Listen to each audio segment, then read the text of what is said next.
कभी कभी हमारे जुबान पर कुछ ऐसी गीत या गज़ल या भजन आ जाते हैं, उसे हम लगातार गुनगुनाते रहते हैं। ऐसी ही एक महिला एक भजन गुनगुना रही थी और उसके कुछ बोल इस तरीके से थे।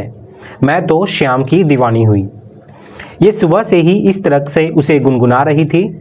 पति की नज़र पड़ती है तो पति ने कहा कि तुम इसे मत गुनगुनाओ। पति ने जब कहा तो पत्नी शांत हो जाती है और पति अपने काम से बाहर निकल जाता है। ये इत्तेफाक की बात थी कि आज पति को घर पर ही रहना था।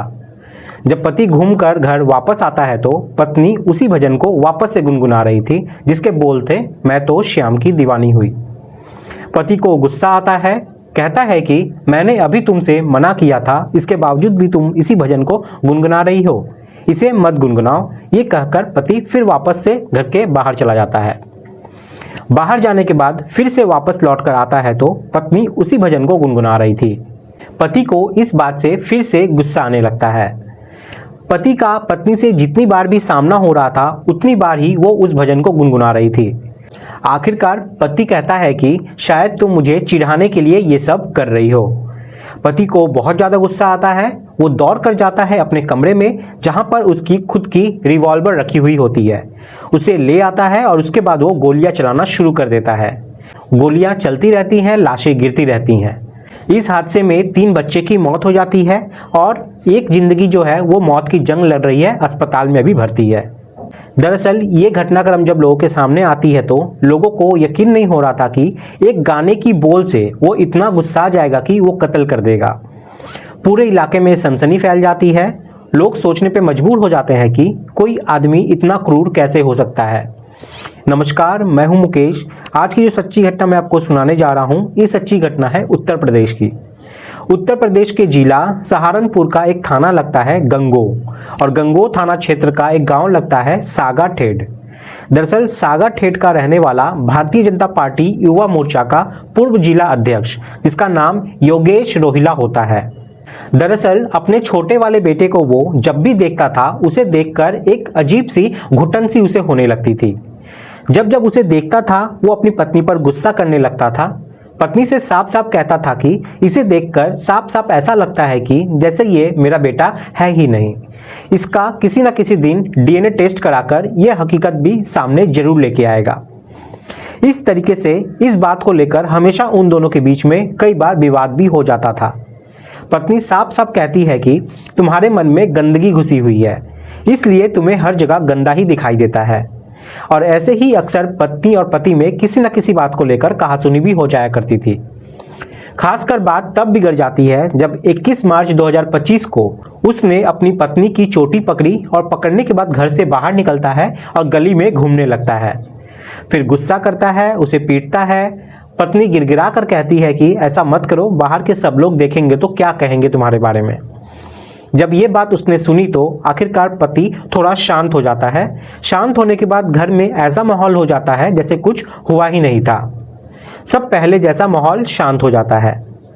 अगली तारीख आती है, यानी कि 22 मार्च 2025।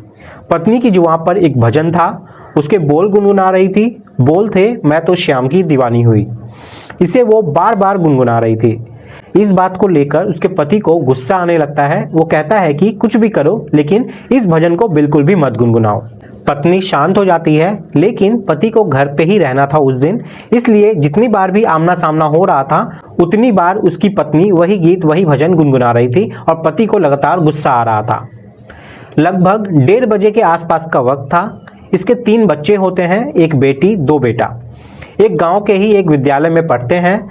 वहां से जब उन बच्चों को 1:30 बजे के आसपास लेकर आता है तो पत्नी उसी भजन को फिर से गुनगुना रही थी, जिसको देखकर उसे बहुत ज़्यादा गुस्सा आता है। वो फिर अपने घर के मुख्य द्वार को बंद कर देता है। मुख्य द्वार बंद करने के बाद तीनों बच्चों को और पत्नी को लेकर पहुंच जाता है ऊपर वाले कमरे में, और ले जाने के बाद वो वहां पर गुस्सा करने लगता है, झगड़ने लगता है। अपने छोटे वाले बेटे पर तरह तरह की बातें भी करने लगता है और इसी बीच में गुस्से में आकर अपनी लाइसेंसी रिवॉल्वर को निकालता है और पत्नी के सामने जाकर खड़ा हो जाता है। पत्नी से कहता है कि मैं तुम्हें भी मार डालूंगा और आज बच्चों को भी मार डालूंगा। जब इस तरीके की बात पत्नी ने सुनी तो वो घबरा जाती है। इससे पहले उसने कभी इतना भयानक, इतना रौद्र रूप अपने पति का उसने कभी नहीं देखा था। पत्नी गिड़गिड़ाते हुए अपने पति के पैरों में जाकर बैठ जाती है। कहती है कि माफ़ कर दीजिए, हम ऐसा कुछ भी नहीं करेंगे, कोई गाना नहीं गुनगुनाएंगे, कोई गीत नहीं गुनगुनाएंगे, बस माफ़ कर दीजिए। लेकिन पति के सर पर खून सवार था। वो आओ देखता है ना ताओ और गोली चलाना शुरू कर देता है। जब रिवॉल्वर से पहली गोली चलती है तो पहली गोली सर के बिल्कुल बराबर से निकलती है और वो सर को काफ़ी गहरे जख्म पहुंचाती है। इस तरीके से गोली पार हो जाती है। इसके बाद पत्नी बेहोश होकर जमीन पर गिर जाती है। जब ये चीख पुकार मच रही थी, इसी बीच में पास में रहने वाला एक चाचा का लड़का होता है जिसका नाम अक्षय होता है। अक्षय भी शोर को सुनने के बाद मौके पर पहुंच जाता है। बच्चे भी जोर जोर से चीख रहे थे, चिल्ला रहे थे और ये कह रहे थे कि पापा ऐसा मत करो, पापा हमें मत मारो। लेकिन उसके सर पर खून सवार था, वो कुछ नहीं देखता और गोली चलाते रहता है। पड़ोसी में रहने वाला चचेरा भाई अक्षय भी दौड़ कर आता है। जैसे ही वो आता है तो उसको वो मौका ही नहीं देता और उसको एक कमरे में बंद कर देता है। इसके बाद निशाना साधकर सबसे पहले अपनी बड़ी बेटी, जिसकी उम्र लगभग 11 साल के आसपास होती है, जिसका नाम श्रद्धा होता है, श्रद्धा को गोली मारता है। श्रद्धा को जैसे ही गोली लगती है, श्रद्धा जमीन पर गिर जाती है। इसी बीच में एक खिड़की तोड़ता है। खिड़की तोड़ने के बाद वो पहली मंजिल से अपनी बेटी को वो छत से नीचे गली में फेंक देता है। इसके बाद वो अपने बेटे को गोली मारता है, जिसका नाम देवांश होता है, जिसकी उम्र लगभग 6 साल के आसपास होती है। गोली खोपड़ी कनपट्टी पर लगती है, बच्चा वहीं गिर जाता है। उसके बाद उस बच्चे को भी उठाता है और खिड़की से बाहर फेंक देता है। फिर वो अपने दूसरे बेटे को भी गोली मार देता है, जिसका नाम शिवांश होता है। उसको गोली मारने के बाद उसको भी यूं ही फेंक देता है। अब यहाँ से वो नीचे उतरता है। नीचे उतरने के बाद सबसे पहले वो फ़ोन लगाता है और फ़ोन लगाने के बाद इंस्पेक्टर साहब से कहता है कि मैंने अपनी बीवी और बच्चों को मार दिया है, उसको गोली मार दी है, आ जाओ और अगर आप समय पे नहीं आए तो देख लेना, मैं खुद को भी गोली मार लूँगा। जब इंस्पेक्टर ने ये बात सुनी तो उन्हें बड़ा आश्चर्य हुआ। तुरंत ही उन्होंने गांव के लोगों से संपर्क साधा, कहा कि जितनी जल्दी हो सके गांव में वहां पर पहुंचो। लेकिन वहां जब किसी ने मुख्य द्वार को खोलने की कोशिश की, जाकर अंदर आने की कोशिश की, तो उसको भी उसने रिवॉल्वर दिखाया कि आगे बढ़ने की कोशिश की तो वो गोली मार देगा। अब यहाँ पर लोग डरे हुए थे, सहमे हुए थे। फिर वो दूसरा फ़ोन लगाता है और दूसरा फ़ोन लगाने के बाद सीओ को फ़ोन करता है। सीओ से कहता है कि मैंने अपनी पत्नी और अपने बच्चे को गोली मार दी है, जल्दी आ जाओ नहीं तो वो खुद को नुकसान पहुंचा लेगा। फिर तीसरी बार वो जिले के कप्तान को फ़ोन करता है। कप्तान को भी यही बात कहता है। इसके बाद कप्तान साहब हो या फिर सीओ हो या फिर इंस्पेक्टर हो, पूरे जिले में हड़कंप मच जाती है। हड़कंप मचने वाली बात भी थी क्योंकि बीजेपी का एक नेता ने अपनी पत्नी और 3 बच्चों को जो गोली मार दी थी। ये खबर थोड़ी ही देर में सोशल मीडिया पर वायरल होने लगती है। लोग इस घटनाक्रम के बारे में जानने में जुट जाते हैं।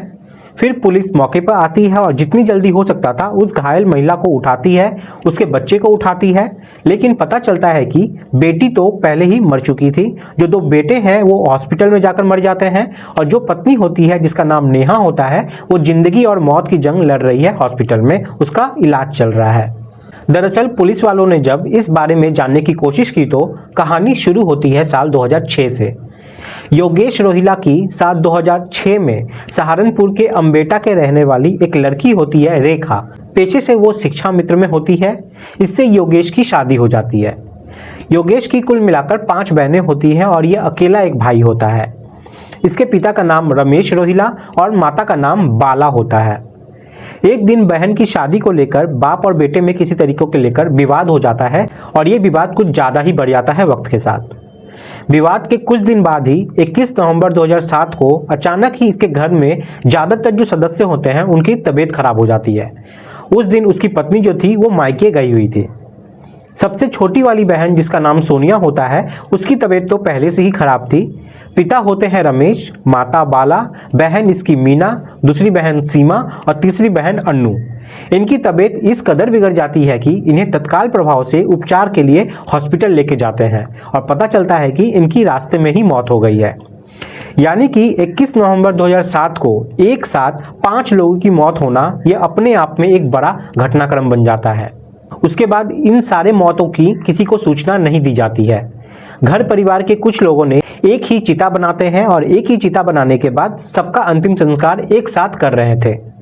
इसी बीच ये बात किसी ने पुलिस को बता दी। पुलिस मौके पे आती है। मौके पर आने के बाद चिता को जलाने से रोकने की कोशिश करती है, लेकिन वो चिता को जलाने की ज़बरदस्ती करने लगते हैं। जिसमें योगेश और उनके कुछ साथियों के साथ गांव वालों के साथ मिलकर पुलिस वालों से जबरदस्ती करने लगते हैं, पुलिस वालों पर पथराव करने लगते हैं और यही से बात बिगड़ जाती है और पुलिस ने फिर 38 लोगों के खिलाफ यहां पर एफआईआर दर्ज कर लेती है। यहाँ पर पुलिस को पोस्टमार्टम करने का अवसर नहीं मिल पाता है, लेकिन इसमें यह शक जताया जा रहा था कि योगेश ने ही अपने पूरे परिवार को जहर देकर मार दिया था। हालांकि सबूत के अभाव में कभी यह बात पुख्ता नहीं हो पाई और कोर्ट ने इसे क्लीन चिट दे दी, लेकिन इसने पुलिस पर हमला किया था और 38 लोग इसमें शामिल थे और यह मुकदमा आज भी चल रहा है। वक्त ऐसे ही आगे बढ़ने लगता है। साल 2009 के आसपास की बात है। इसकी जो पत्नी होती है रेखा, जो कि पेशे से शिक्षा मित्र में होती है, उसकी तबीयत बहुत ज़्यादा बिगड़ जाती है और पत्नी की भी मौत हो जाती है। कुछ वक्त और बीत जाता है। पहली पत्नी की मौत 2009 में हो चुकी थी। फिर 2012 का समय आता है और योगेश की दूसरी शादी होती है। एक जगह होता है कैराना, वहीं की रहने वाली एक लड़की होती है जिसका नाम होता है नेहा। नेहा से शादी हो जाती है। नेहा से इसे 3 बच्चे होते हैं। एक बच्चे का नाम रखा जाता है श्रद्धा, दूसरे बच्चे का नाम रखा जाता है देवांश और तीसरे का शिवांश। लेकिन वक्त के साथ योगेश को लगने लगता है कि उसकी पत्नी का किसी से अफेयर है। जो तीसरे नंबर का बच्चा है, दरअसल वो उसका बच्चा है ही नहीं, इसलिए उसके डीएनए कराने को लेकर अक्सर घर में विवाद रहता था। ऐसा 1-2 मीडिया रिपोर्ट ने प्रकाशित भी किया है। पुलिस ने जब इसकी पूछताछ की तो उसने कहा कि मुझे अपनी पत्नी की चरित्र पर पूरी तरीके से शक है। उसकी पत्नी का किसी न किसी से अफेयर चल रहा है। ये गाना गाने की बात आती है तो उसमें बताता है कि जिस लड़के से वो प्यार करती है, जो लड़का इससे प्यार करता है, दरअसल उसे वो प्यार से श्याम बुलाती है और इसलिए वो बार बार मुझे चिढ़ाने के लिए ये गीत, ये भजन गा रही थी। इसलिए उसे गुस्सा आता है और वो गोलियां चला देता है। फिलहाल पुलिस इस मामले की जांच पड़ताल में जुटी हुई है, हर एक पहलू को खंगालने की कोशिश कर रही है, लेकिन इस घटना ने पूरे इलाके में, पूरे प्रदेश भर में सनसनी फैला दी है कि कैसे एक पिता ने अपने 3 बच्चे को मौत के घाट उतार दिया और अपनी पत्नी के साथ कुछ इस तरीके की हरकत कर दी। जो इसने कहानी सुनाई पुलिस को, उसकी जांच कर रही है पुलिस। काश कि उस महिला का किसी से कोई अफेयर ना निकले। अगर ऐसा हुआ तो इसे पूरी जिंदगी इस बात को लेकर पछतावा रहेगा कि ये सोचता रहेगा कि जो भी ये हुआ है उस दिन, वाकई में ये भयानक हुआ है, बहुत ही गलत हुआ है। दोस्तों, इस पूरे घटनाक्रम को सुनाने का उद्देश्य किसी को परेशान करना नहीं है, किसी का दिल दुखाना नहीं है, बल्कि आपको जागरूक करना है, आपको सचेत करना है। आप सब लोग अपना ख्याल रखें, सुरक्षित रहें। जय हिंद, जय भारत।